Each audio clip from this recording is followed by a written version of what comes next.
오늘은 29장과 창세기 30장 중간까지 해서 하나님의 큰 그림이라는 제목으로 말씀을 함께 나누겠습니다. 사실 참 설교를 준비하기 어려운 본문이었습니다. 왜냐하면 정말 보면 엉망진창이거든요. 야곱이 4명의 아내와 12명의 아이를 낳는, 11명의 아이를 낳는 참 이상한 그림, 이상한 모습입니다. 네. 성경을 보면 인간의 이 불완전하고 복잡한 내면을 보게 됩니다. 성경은 참 솔직한 책이어가지고요, 막 이 사람의 좋은 면만 이렇게 기록하고 있지 않습니다. 정말 있는 그대로 사실 우리 안에서 이루어지는 정말 지저분한, 때로는 참 이해되지 않는 그런 일들이 성경에는 그냥 있는 그대로 기록이 되어 있습니다. 그래서 이걸 보면서 우리가 거울처럼 우리의 모습을 보기도 하고 치유를 받기도 하고 그런데요, 어쨌든 성경은 그렇게 표현하고 있습니다. 오늘 이 야곱이 이제 부모님의 말에 순종해서 또 여러 가지 좀 불안하고 하니까 이제 떠나서 이 삼촌 라반이 사는 곳에 갔고, 거기서 결국 아내를 만나서 결혼을 했는데 무려 이제 아내가 4명이 되는 그런 참 안타까운 상황이 됐습니다. 또 사실 그렇죠. 우리가 당연히 교회에서 여러분 예수님 믿고 착하게 사세요라고 말하지만 세상이 그렇지 않죠. 참 복잡합니다. 우리의 인생이 단순하게 설명하기 어렵죠. 저도 시간이 지날수록 나이를 먹을수록 점점 더 정말 쉽고 단순하게 뭔가를 말한다는 것, 참 책 한 권 읽으면 용감하지만 인생을 살수록 참 쉽지 않다, 참 복잡하다라고 생각이 됩니다. 또 우리가 제가 이번 주 어떤 분 강의를 들었는데 수학에서 이런 개념이 있다면서요. 이분이 우리랑 더 크니까 우리가 같을 수 없는 거죠. 우리가 다 이해할 수가 없는 거죠. 하나님이 우리보다 훨씬 더 크기 때문에 우리가 그분을 다 이해할 수가 없습니다. 하나님의 그 섭리, 하나님의 일하심을 우리가 다 이해할 수가 없습니다. 또 인간에게는 자유의지를 주셔서 우리가 좋은 것 혹은 좋지 않은 것을 선택하고 우리가 그 선택의 결과를 먹기도 하고, 또 다른 사람들이 좋지 않은 선택의 결과로 또 다른 사람들이 피해를 보고, 마치 하나님이 살아계시지 않은 것 같아 보이죠. 이 세상을 볼 때. 왜 하나님이 저 사람들 가만히 놔두냐? 왜 하나님이 이런 안 좋은 상황에서도 개입하지 않는가? 이런 것들은 인간 역사에서 늘 고민들을 했었던 부분입니다. 그런데 역사를 보고 성경을 보면 하나님이 그렇게 많이 아주 스펙타클하게 자주 인간의 인생에 개입하시는 것 같지는 않습니다. 그러나 우리가 하나님 분명히 우리보다 더 크신 하나님이 계시죠. 또 우리는 지금 이제 신약 시대를 사는 우리는 가장 중요한 건 예수님을 통해서 우리가 구원을 받고 하나님 아버지가 우리가 자녀가 됐다는 것이 가장 큰 축복이기 때문에 하나님이란 어떤 분이신가, 이런 거대 담론은 좀 우리가 사실 생각하기 너무 큰 부분이고, 중요한 건 우리가 예수 믿고 새로운 생명을 얻었다는 것이 가장 성경에서 말하는 우리에게 중요한 부분입니다. 어쨌든 오늘 이 야곱이 라반 삼촌의 집에 가서 있었던 이야기들을 가지고 오늘 2가지 내용들 좀 살펴보겠습니다. 첫 번째는 하나님은 인생의 사건들을 통해서 우리를 가르치시며 성장시키는 하나님이십니다. 그래서 우리가 어떤 일들을 경험할 때 하나님의 뜻을 우리가 잘 발견하고 또 알아가는 우리가 되면 좋겠습니다. 먼저 29절, 13절부터 이제 야곱이 거의 도망가다시피, 그러나 부모님의 말씀에 순종해서 갔죠. 그 라반 삼촌의 집에 가서 있었던 일입니다. 우리 13절부터 먼저 읽겠습니다. 시작. 라반은 누이의 아들 야곱이 왔다는 말을 듣고서 그를 만나러 곧장 달려와 그를 보자마자 껴안고서 입을 맞추고 자기 입으로 데리고 갔다. 야곱은 지금까지 있었던 일들을 라반에게 다 말하였다. 말을 듣고 난 라반은 야곱에게 말하였다. 너는 나와 한 피부치이다. 야곱이 한 달을 라반의 집에 머물러 있을 때 라반이 그에게 말하였다. 네가 나의 조카이긴 하다만 나의 일을 거절할 수는 없지 않느냐? 너에게 어떻게 보수를 주면 좋을지 너의 말을 좀 들어보자. 어쨌든 야곱이 아주 저번에 말씀드렸잖아요. 800km 되는, 그 당시에 한 달 이상을 걸어가야 되는 그곳에 도착했고, 감사하게 하나님의 인도함 가운데 라헬을 만났습니다. 라헬이 자기 삼촌 라반의 딸이었고요. 그래서 친척을 만나서 이제 이 라반 삼촌과 만나게 됐죠. 그리고 이야기를 하니까 라반 삼촌이, 야, 너는 나와 한 피부치야. 우리는 가족이니까 여기 머물러. 하나님이 너를 보내셨나 보다라고 이제 했습니다. 그리고 이제 한 달 정도가 지나니까 그냥 계속 남의 집에 얹혀 살 수만은 없잖아요. 이제 살다 보면 일도 해야 되고, 그래서 15절에 그냥 일할 수는 없지 않니? 이제 보수를 어떻게 줄까? 월급을 어떻게 줄까? 어떻게 일을 할까? 이렇게 이야기를 하게 됐습니다. 계속 읽겠습니다. 시작. 야곱은 라헬을 더 사랑하였다. 그래서 그는 제가 7년 동안 외삼촌 일을 해드릴 터이니 그때에 가서 외삼촌의 작은 딸 라헬과 결혼하게 해주십시오 하고 말하였다. 그러자 라반이 말하였다. 그 아이를 다른 사람과 짝지어주는 것보다 너에게 짝지어주는 것이 더 낫겠다. 그러면 여기서 나와 함께 살자. 야곱은 라헬을 아내로 맞으려고 7년 동안이나 일을 하였지만 라헬을 사랑하기 때문에 7년이라는 세월을 마치 며칠같이 느꼈다. 아멘. 예. 그래서 야곱이 그 삼촌에게 대답을 하죠. 예, 저의 이 보수로 제가 7년 동안 열심히 일할 테니까 둘째 딸을 저에게 주십시오. 그래서 라반도 오케이라고 했습니다. 야곱이 뭐 지난번에 나눴지만 성격도 좀 지저분하고 다른 사람에게 피해를 주고 했지만 또 약간 이 사랑은 좀 약간 순정파였던 것 같아요. 그래서 사랑하는 마음으로 7년 동안 열심히 며칠처럼 느끼게 그렇게 됐답니다. 이 사랑하면 이게 일이 어렵지 않습니다. 수고가 어렵지 않습니다. 또 계속 지금 우리 연애하고 사랑하고 결혼하고 애기 낳고 뭐 이런 장면들이 계속 창세기에서 나오는데요.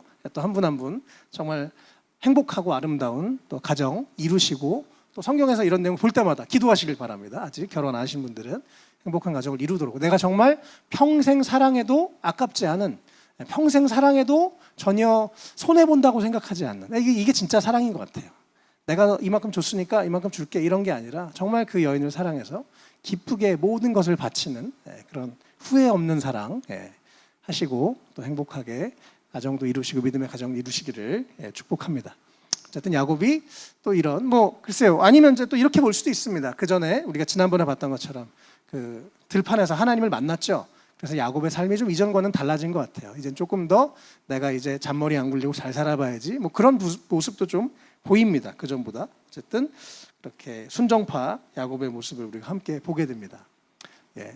그리고 이제 중요한 장면인데 21절부터 23절 같이 읽겠습니다. 시작. 7년이 지난 뒤에 야곱이 라반에게 말하였다. 약속한 기한이 다 되었습니다. 이제 장가를 들게 해주십시오. 라헬과 결혼하겠습니다. 라반이 그 고장 사람들을 다 정해놓고 잔치를 베풀어놨다. 밤이 되었을 때 라반은 큰딸 레아를 데려다가 신방으로 들여보냈는데 야곱은 그것도 모르고 레아와 동침하였다. 진짜 황당한 일 아닙니까? 7년 동안 이 아내를 얻으려고 열심히 일했는데 이 삼촌이 속인 거예요. 너무 황당했겠죠? 계속 읽겠습니다. 시작. 아침이 되어서 야곱이 눈을 떠보니 레아가 아닌가 야곱이 라반에게 말하였다. 외삼촌께서 저에게 이러실 수가 있습니까? 제가 그동안 라헬에게 장가를 들려고 외삼촌 일을 해드린 것이 아닙니까? 외삼촌께서 왜 저를 속이셨습니까? 라반이 대답하였다. 큰딸을 두고서 작은 딸부터 시집 보내는 것은 이 고장의 법이 아닐세. 진짜 할 말이 없죠.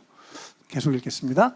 그러나 이제 이래 동안 초래 기간을 채우게. 그런 다음에 작은 아이도 자네에게 주겠네. 그 대신에 자네는 또 7년 동안 내게 맡기는 일을 해야 하네. 야곱은 그렇게 하였다. 그가 레아와 이래 동안 지내고 나니 라반은 자기 딸 라헬을 그에게 아내로 주었다. 라반은 여종 비라를 자기 딸 라헬에게 몸종으로 주었다.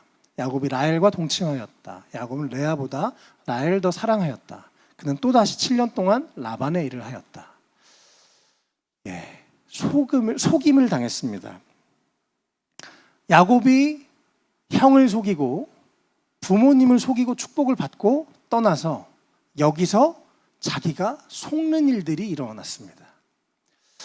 야곱이 어땠을까요? 이걸 겪으면서 아차, 하나님이 다 기억하시는구나 그런 생각을 했었을 것 같습니다. 때로는 이것을 이제 보통 이제 거울 이론이라고 하는데요. 인간관계를 통해서 다른 사람의 어떤 모습을 통해서 내 모습을 보게 되는 것, 이것을 이제 거울 이론이라고 합니다. 어떤 사람이 너무 싫어요. 어떤 사람이 너무 왠지 미워요. 어떤 경우에는 그게 그 안에서 내 모습이 보여서 그렇습니다.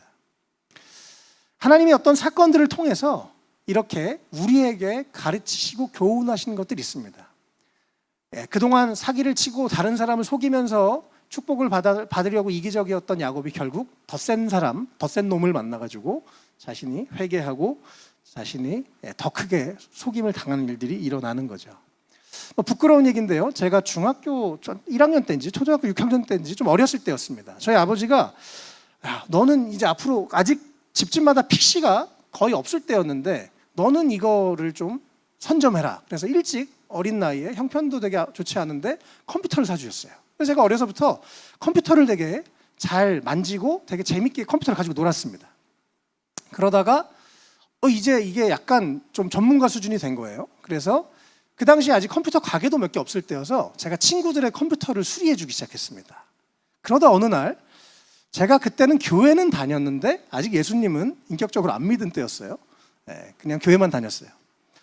이거 하니까 친구들이 아무도 모르는 거예요. 저만 알잖아요. 그래서 제가 부품을 속여서 그 당시에 5만 원, 지금 돈이면 거의 50만 원의 부당 이득을 제가 취했습니다. 중학교 때, 중1 때였던 것 같아요. 기억에 그 정도 됐어요. 근데 아무도 모르니까 다른 사람들이. 그래서 아싸. 근데 그 당시에 이제 컬러 모니터가 나오기 시작했어요. 한국에 블랙 모니터 이제 지나서. 그래서 컬러 모니터가 너무 좋아 보여서 중고로 컬러 모니터를 그 5만 원으로 샀는데 사기를 당했어요.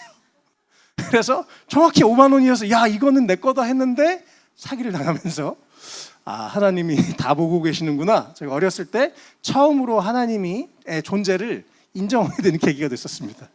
그리고 내가 사기는 다시는 안 쳐야지 그런 생각을 하는 계기가 됐었습니다. 마치 그래서 전 이거 볼 때마다 그 생각이 나요. 제가 사기 쳤더니 결국에 사기를 당하는.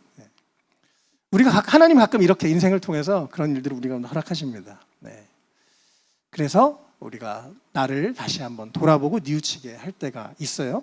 하나님께서 이렇게 우리의 삶을 통해서도 지금도 일하고 계십니다. 여러분의 삶에 어떤 사건이 있고 어떤 사람을 만났을 때 하나님이 이분을 통해서 나에게 무엇을 가르치실까? 또 나에게 어떤 것을 보게 하실까? 여러분 또 경험하게 또 되시면 좋겠고 그 안에 하나님의 뜻을 발견하게 되시면 좋겠습니다. 그래서 여러분 다른 사람한테 잘해주세요. 다른 사람 피눈물 나게 하면 여러분 피눈물 납니다. 나는 날이 옵니다. 어쨌든 자기가 속이고 와서 결국 더 심한 속임을 당했죠. 7년 동안 하고 겨우 이제 사랑하는 마음으로 일을 했는데 아내를 얻기는 얻었지만 그 덕분에 또다시 7년 아주 삼촌이 더 한 수 머리가 위였어요. 그래서 낚아가지고 14년을 일하게 만들어 버립니다. 그렇게 야곱이 속고 또 이렇게 당했습니다. 그래서 우리 삶에 어떤 것들도 정말 버릴 것이 하나도 없습니다. 제가 우리 지금 이제 웰컴 처치를 개척하기 전에 전에 있었던 교회에서 청년부 사역을 하면서 우리 같이 사역했던 사역자들과 좀 여러 가지 갈등들이 있었습니다. 그때는 제가 왜 이런 갈등이 생겼지? 근데 시간을 지나 보니까 제 문제인 거예요. 제가 여러 사람과 함께 일하는 것을 별로 훈련해 본 적이 없었더라고요. 그래서 그때 최선을 다했고 여러 가지 좀 트러블들이 있었지만 제가 웰컴을 개척하고 나서는 정말 사역자분들과 더 잘 지내게 됐습니다. 그때 그 경험이 저에게 참 좋은, 무엇보다 저의 마음을 넓혀주고 또 제가 하나님이 어떻게 앞으로 하라고 하시는지 가르쳐 주시는 과정이 되었던 것 같아요. 여러분 정말 하나도 여러분의 인생을 하나님 버릴 것이 하나도 없습니다. 여러분의 삶의 모든 과정들 하나님이 사용하시고 또 그 가운데 개입하시는 하나님이신 것 여러분 기억하시고 지금 나에게 하나님이 가르치신 것은 무엇일까? 나에게 원하신 것이 무엇일까? 잘 생각하시면서 이렇게 믿음의 길을 걸어가시면 좋겠습니다. 하나님의 큰 그림이 있습니다. 두 번째 하나님의 큰 그림은 하나님의 더 큰 그림이 있음을 여러분이 기억하면서 살아가시면 좋겠습니다. 오늘 이 설교, 사실 성경 말씀 읽으면 진짜 정말 이상하거든요. 제가 아까도 아내랑 낮에 잠깐 이 레아에 대한 얘기를 하다가 아내가 펑펑 울었어요. 레아가 너무 불쌍하다고. 31절 같이 읽겠습니다. 시작. 주님께서는 레아가 남편의 사랑을 받지 못하는 것을 보시고 레아의 태를 열어주셨다. 라헬은 임신을 하지 못하였으나 레아는 마침내 임신을 하여 아들을 낳았다. 그는 속으로 주님께서 나의 고통을 살피시고 나에게 아들을 주셨구나. 이제는 남편도 나를 사랑하겠지 하면서 아기 이름을 르우벤이라고 하셨다. 방금 읽었던 것처럼 야곱은 라헬을 더 사랑했습니다. 그런데 라반 삼촌은 레아를 먼저 속여서 결혼을 하게 만들었어요. 그리고 야곱은 라헬을 사랑했지만 하나님께서 레아에게 아이를 주셨습니다. 그래서 레아가 결국 6명이나 아들을 쭈루루룩 낳습니다. 이 그런데 또 라헬은 임신을 못했어요. 그런 생각을 해봅니다. 참 사실 이해가 안 되고 되게 이 당시에 이제 이게 벌써 수천 년 전 얘기니까요. 또 중동 지역이니까 지금과는 다르죠. 여성 인권의 완전히 하늘과 땅 차이죠. 불과 우리나라도 50년 전, 100년 전만 해도 유교적 전통 때문에 아들을 못 낳으면 막 거의 사람 취급을 못 받기도 하고 이런 것이 여성들의 삶이었죠. 그러나 이제 근대 시대가 되고 특별히 예수를 믿는 사람들이 생기면서 인간이 하나님의 형상이라고 해서 지금은 여성 인권이 많이 신장되었죠. 그러나 이것은 이제 옛날 시대니까요. 지금의 시대와 같은 눈으로 보기는 어렵습니다. 어쨌든 레아가 아이를 하나님이 라헬만 사랑받고 레아가 사랑받지 못하는 것을 불쌍하게 여기셔서 레아를 먼저 아이를 낳게 해주십니다. 하나님의 큰 그림이 있었던 것입니다. 그리고 이제 아들을 계속 낳습니다. 그래서 세 번째 아들이 레위가 낳고요. 네 번째 아들 유다를 낳게 됩니다. 레아가 쭉쭉쭉쭉 아이를 낳았어요. 30장 22절 이제 좀 지나서 얘기인데 같이 읽겠습니다. 시작. 하나님은 라헬도 기억하셨다. 하나님이 라헬의 호소를 들으시고 그의 태를 열어주셨다. 그가 임신을 하여서 아들을 낳으니 하나님이 나의 부끄러움을 벗겨주셨구나 하고 생각하였다. 라헬은 그 아이의 이름을 지을 때에 주님께서 나에게 또 다른 아들 하나를 더 주시면 좋겠다 하는 뜻으로 그 아이 이름을 요셉이라고 하였다. 그래서 11번째 아들을 드디어 라헬이 11번 타자를 출산하게 됩니다. 정리하면 이렇습니다. 하나님이 먼저 레아에게 이 네 아들을 주셨어요. 유다까지. 그리고 나니까 이제 라헬이 삐짐 이래가지고 나는 아기를 못 낳으니까 내 여종이라도 통해서 아기를 낳으세요. 그리고 자기의 몸종 빌하를 야곱에게 보냅니다. 그래서 단과 납달리를 낳습니다. 그 당시에는 몸종이 하나의 거의 소유나 마찬가지였기 때문에 라헬이 그거로라도 위로를 받았습니다. 그러니까 또 질투가 시작돼서 이번에는 레아도 이제 내가 더 아기를 못 내니까 우리 몸쪽을 보낼 거야. 그래서 또 보내서 갓 아셀을 낳습니다. 그리고 다 낳고 나서 마지막에 요셉을 낳고 베냐민은 이제 조금 더 뒤에 아이를 낳게 되죠. 하나님이 글쎄요, 잘 모르겠지만 야곱이 레아를 사랑했다면 이렇게 12명까지 낳지는 않았을 것 같아요. 그런데 이런 과정들을 통해서 어쨌든 12아들들이 나왔고 이 이스라엘이라는 나라가 야곱의 이제 다른 이름으로 이스라엘이라는 이름이 됐고 12지파가 생겼는데요. 그 12지파가 요 12아들들을 통해서 났습니다. 비록 질투도 있고 여러 가지 좀 마음 아픈 일들도 많이 있었지만 우리가 다 이해할 수는 없지만 하나님의 큰 그림은 이것을 통해서 이스라엘이 12지파로 세워지는 그 큰 그림들을 하나님은 가지고 계셨다는 거예요. 또 이제 이 12아들들 중에 가장 중요한 아들이 3명 있는데요. 그 3명이 바로 레위, 유다, 요셉입니다. 요셉은 라헬이 이제 마지막 11번째 난 아들이잖아요. 그러니까 또 이 아빠 야곱이 또 이제 요셉만 편애합니다. 10명보다 얘만 너무 예뻐해요. 부모가 절대 편애하면 안 됩니다. 편애하는 건 하나님이 기뻐하시는 게 아니고 반드시 문제가 생깁니다. 어쨌든 라헬은 요셉을 낳았고 야곱은 요셉을 너무너무 사랑했어요. 그래서 형들이 화가 나니까 이 동생을 팔아버렸습니다. 그 바람에 애굽의 총리가 됐어요. 하나님이 이 모든 상황도 또 사용하셔서 요셉은 자기가 걸어가야 될 길, 미움을 받고 또 야곱으로 이집트에 팔려갔지만 거기서 총리가 되는 하나님의 요셉을 향한 큰 그림이 있었습니다. 또 요셉을 통해서 그가 이집트의 총리가 되면서 나중에 이스라엘 백성들이 이집트에 가게 되는 그런 길들이 열렸죠. 하나님의 큰 빅픽처가 있었던 거예요. 또 두 번째, 레아에게 가장 사랑받지 못했던 또 그러나 사실 정부는 레아죠. 첫 번째 부인은 레아예요. 어쨌든 어떤 과정이었든 간에 법적으로 첫 번째 부인은 레아였습니다. 그렇죠? 야곱도 원한 게 아니고 거기다 삼촌을 속였고 되게 황당한 상황 가운데 시작됐지만 어쨌든 그런데 이 레아에게 가장 중요한 두 아들이 나오는데요. 레위는 바로 이스라엘 백성이 하나님을 예배하는 또 제사장을 돕고 예배를 관리하는 특별히 구별된 민족이 레위인들입니다. 그래서 그 하나님을 예배하는 이스라엘 백성들의 정체성을 지키게 하는 가장 중요한 민족인 레위 민족이 바로 레아의 뱃속에서 나왔다는 것 참 놀랍습니다. 그리고 마지막으로 바로 가장 중요한 이스라엘이 다 존재하는 이유, 성경 전체가 다 존재하는 이유, 우리가 믿기로는 인류 역사가 다 존재하는 이유는 사실 바로 온 우주의 유일한 구원자 되시는 예수님 때문인데요. 그 예수님이 유다의 계보로 나오십니다. 그래서 레아가 비록 되게 좀 해피하지 않은 상황에 얼떨결에 아빠가 등 떠밀어서 그렇게 결혼을 하게 됐지만 하나님은 오히려 레아를 통해서 예수님을 낳게 하시는 그런 일들이 일어났다는 것입니다. 그래서 우리가 다 하나님의 큰 뜻을 참 이해하기 어려운 것 같아요.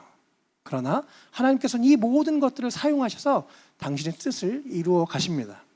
우리 삶에도 글쎄요, 모르겠습니다. 어떤 출생의 비밀이 있는지, 우리가 어떤 가정의 아픔이 있는지, 어떤 문제가 있는지 우리가 원하지 않지만 그런 일들이 삶에 누구나 다 있죠.